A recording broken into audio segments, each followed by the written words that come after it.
Bonjour, bienvenue sur la cuisine de Linucha. Aujourd'hui je vous propose une recette d'une pizza aux saveurs italiennes. Alors pour préparer cette pizza, j'ai pris ma pâte à pizza. Pour la recette, je vous invite à vous référer à ma recette de pâte à pizza. Et je vais l'abaisser sur un plan de travail fariné.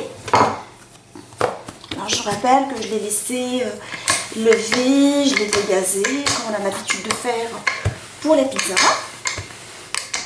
Alors à force d'en faire, ça devient un jeu d'enfant. Alors je vais l'affiner. Alors l'épaisseur reste au choix.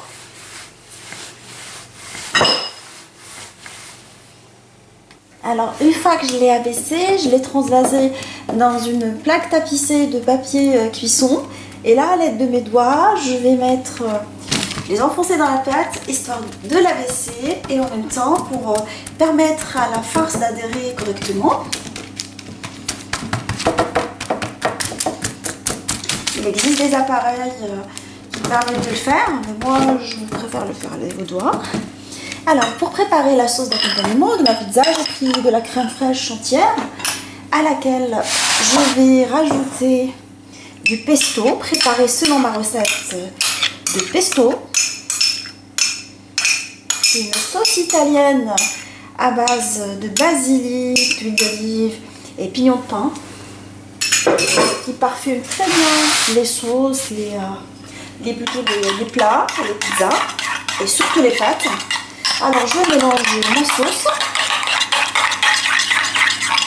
et je vais l'étaler sur ma pizza pour la recouvrir entièrement avec cette sauce. Alors pour 3 cuillères à soupe de crème, j'ai mis 1 cuillère à soupe de pesto parce qu'il ne faut pas qu'il soit encore trop fort parce qu'il risque de masquer le goût des éléments. Je vais juste apporter un petit goût subtil à ma pizza de pesto et non pas qu'elle soit vraiment pesto. Alors j'étale correctement toute la farce sur toute la surface de ma pizza. Et là, je vais étaler ma petite garniture.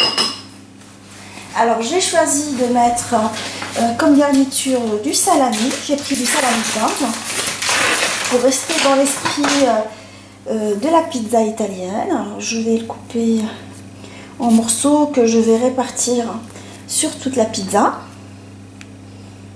Une fois que j'ai finalisé toute la surface de la pizza, je vais répartir les artichauts que j'ai prises déjà au vinaigre. Vous pouvez mettre que les légumes que vous voulez, ça reste vraiment au choix. Et là, je vais mettre également quelques lanières de poivron rouge grillé. Restez dans l'esprit légumes méditerranéens. Légumes d'été qui rappellent le bassin méditerranéen, l'Italie, couleur assez chaude de légumes.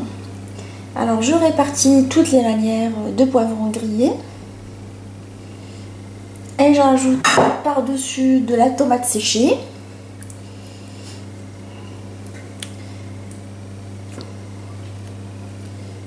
J'en mets juste quelques-unes, j'en mets pas beaucoup. Parce qu'elle a un goût assez fort quand même. Ça sert à rien d'en mettre beaucoup.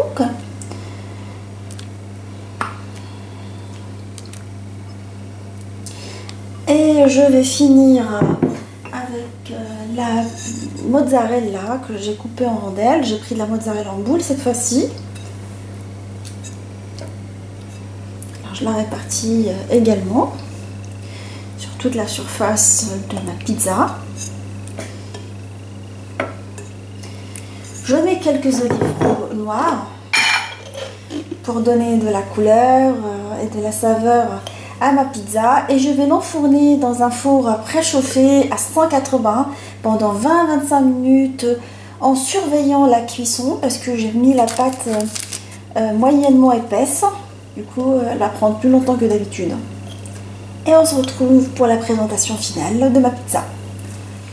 Ma pizza italienne est maintenant prête, alors je l'ai laissée 25 minutes pour qu'elle puisse cuire correctement. J'espère que cette recette facile vous a plu. On se retrouve sur la cuisine de Linoucha avec des nouvelles recettes, des nouvelles gourmandises et à bientôt.